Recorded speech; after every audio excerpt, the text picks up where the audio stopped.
उदयपुर की घटना है हमारा।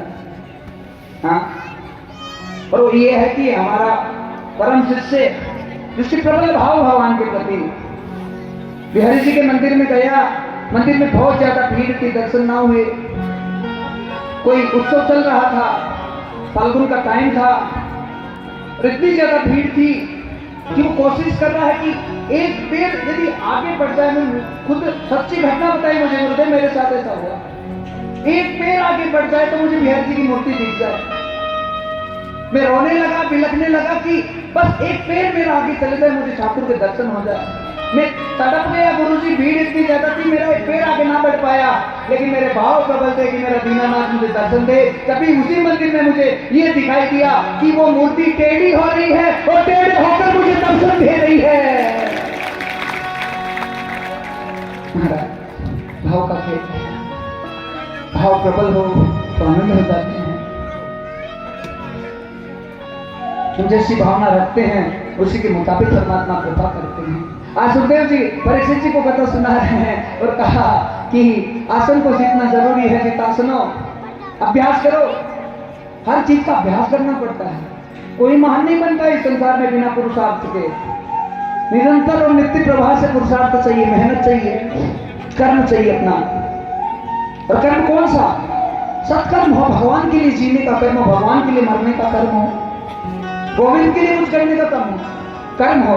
यदि तुम धन भी कमा रहे हो, तुम नौकरी भी कर रहे हो, लेकिन तुम्हारे मन में ये भावना है कि मेरा जो धन उपार्जित होगा मैं उसे भगवत कार्य में लगाऊंगा, लेकिन धन के ऊपर नाग बन के बैठ जाते हैं महाराज, अघासुर, कि बस ये तो हमारा है। अरे इसमें नारायण का हिस्सा है, इसमें गौ माता का हिस्सा है, इसमें किसी संत का हिस्सा है, उसे देना पड़ेगा तुमको। नहीं देगा तो नोच लेगा, वो खींच लेगा तुमको और निकाल लेगा।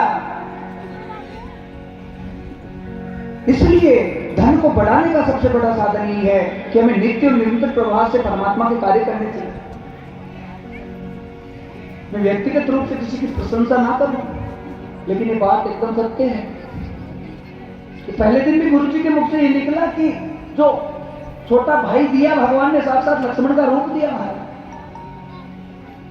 धन देते हैं भगवान तो उनको ये प्रेरणा मिल गई, बुद्धि मिल गई भगवान की कृपा से कि चाहे कितना मिलो हमें भगवान के लिए लगाना है। बस ये भावना जागृत ये होती रहे, ये निरंतर प्रवाह से होती रहे। यहाँ बैठे बैठे जागृति हो कि मेरे पास में चाहे मेरे कर्जा भी हो जाएगा लेकिन मैं कथा कराऊंगा। अरे कथा से लाखों लोगों का करण हो जाता है महाराज, पर भगवान इतने प्रसन्न हो जाते, इतनी प्रसन्न हो जाते, इसकी कल्पना नहीं कर सकते। तुम्हें कोई संदेह हो तुम्हारे धन के बारे में, तुम मुझसे टेस्टेड करवा लो।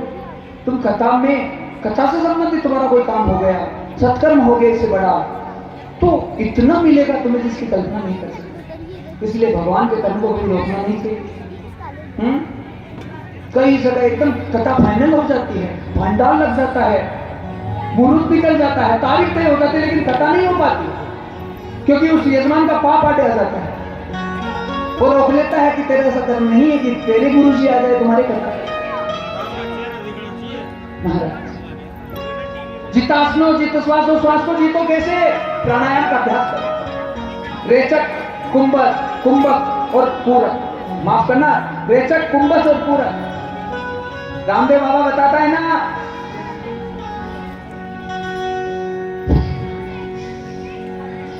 हाँ ऊपर ले जाओ, रोको, नीचे लाओ। बड़ी हंसी आ रही तुमको। मैं बाबा जी का प्रचार नहीं कर रहा, लेकिन बता रहा हूं कि प्राणायाम करने से हमारा श्वास सर्वशुद्ध हो। और तुम कहते हो कि इंद्रियों के भजन से भगवान प्रकट हो जाए, तो नहीं हो सकते।